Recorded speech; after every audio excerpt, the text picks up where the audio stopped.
Okay, let's dive right into this explainer. You know, when we look back at mass atrocities, places like Rwanda, Cambodia, or Nazi Germany, we tend to view them as these sudden, incomprehensible explosions of evil. Just boom, out of nowhere. But Gregory Stanton, the founder of Genocide Watch, developed a framework that completely proves otherwise. His 10-stage model shows us that these atrocities are actually structural, methodical, and most importantly, they're preventable. So let's break down the architecture of atrocity. Now this right here shatters our biggest misconception right out of the gate. We naturally associate the word genocide exclusively with mass murder and extreme violence. But if we only start paying attention when the violence actually begins, we're already way too late. The blueprint is laid down long before a single shot is ever fired.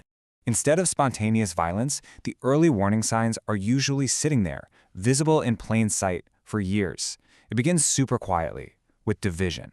It's stoked by fear and propaganda, which leads to this really slow, calculated removal of empathy. I mean, ordinary people don't just turn into killers overnight, right? They have to be conditioned over time. Section 1. The Anatomy of Atrocity. So to understand this descent, we first need to be incredibly precise with our language. While prejudice unfortunately exists in pretty much every society, true genocide is marked by a historically distinct, absolute threshold: targeted destruction. It requires the specific intent to destroy a group. Not all prejudice leads to genocide, and actually, not all war crimes are genocide either. That distinction is absolutely vital for international law, and for us to accurately spot the real warning signs. Moving on to Section 2. Drawing the lines. Look, all societies naturally categorize people. We do it by religion, ethnicity, nationality.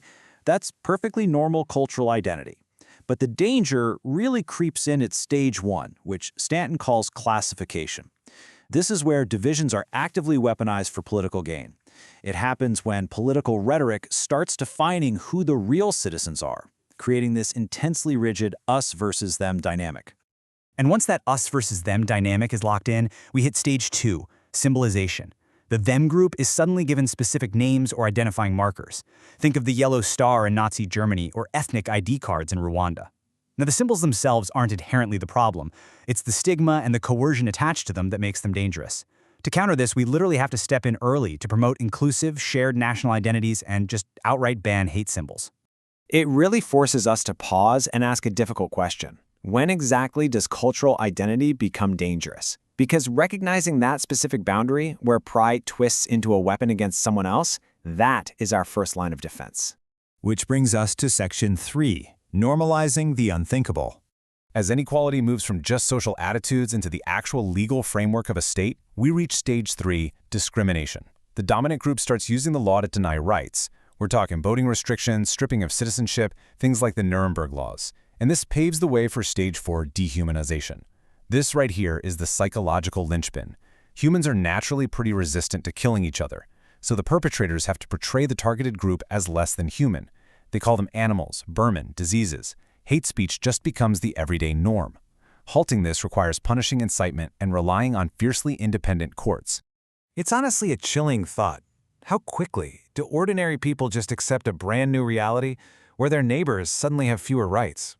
It happens incrementally, almost invisibly, really, until the unthinkable just becomes the everyday standard.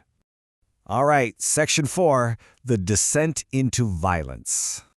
Remember, genocide is never spontaneous chaos. It is highly orchestrated. In Stage 5, organization, you start seeing militias forming, weapons being stockpiled, and governments secretly planning behind closed doors. But to actually execute this, the extremists need total control, which leads to Stage 6, polarization. They deliberately drive groups further apart. And here's the wild part. Their very first target usually isn't the marginalized group. It's actually the moderates within their own group. Think about it. Voices of reason are the absolute biggest threat to radicalization. If you can silence the moderates, you essentially remove the brakes from the runaway train of extremism. So now violence is imminent. During Stage 7, preparation, perpetrators actively test the waters to see how much abuse the world will actually tolerate. We see forced displacement, the building of ghettos, the drawing up of hit lists. By Stage 8, persecution, victims are suffering systematic abuse, confiscation of their property, and forced starvation. The warning signs are absolutely blaring at this point. At this tipping point, prevention requires heavy international sanctions and direct humanitarian intervention. And then we arrive at stage 9. Stanton uses the word extermination specifically here, because by this point, the killers literally do not believe they are killing fellow human beings. It is a rapid, deeply systematic slaughter. The only prevention at this stage is immediate, armed international intervention and the creation of safe zones. Let's move to Section 5, the final stage, denial. This is crucial to understand.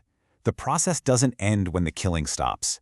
Stage 10, denial, is a deliberate continuation of the genocide itself. Perpetrators destroy evidence, they blame the victims, they claim the death tolls are totally exaggerated, or they frame the slaughter as just a civil war or self-defense. Denial traps victims in this cycle of ongoing trauma and paves the way for future violence. It can only be aggressively countered by meticulous documentation, tribunals, and relentless education. Finally, Section 6, the power of prevention. Okay, I know we've mapped some heavy darkness here, but the entire purpose of Stanton's model is for us to realize our own agency. Because mass atrocities are built step by step by ordinary people, it means they can be dismantled step by vigilant, active bystanders. Genocide relies heavily on the fear and conformity of everyday citizens. That means silence allows escalation. But most importantly, it means prevention is truly possible. When we can spot the classification, the symbolization, and the dehumanization early on, we literally have the power to halt the machinery of atrocity before it truly starts. Recognizing the signs is only half the battle, right? Having the courage to actually act on them is what changes history. The architecture of atrocity relies on our indifference. By understanding these 10 stages, we can replace that indifference with awareness and action. So I want to leave you with this. At what point should societies act before violence becomes completely irreversible? Thanks so much for joining me for this explainer, and keep questioning the world around you.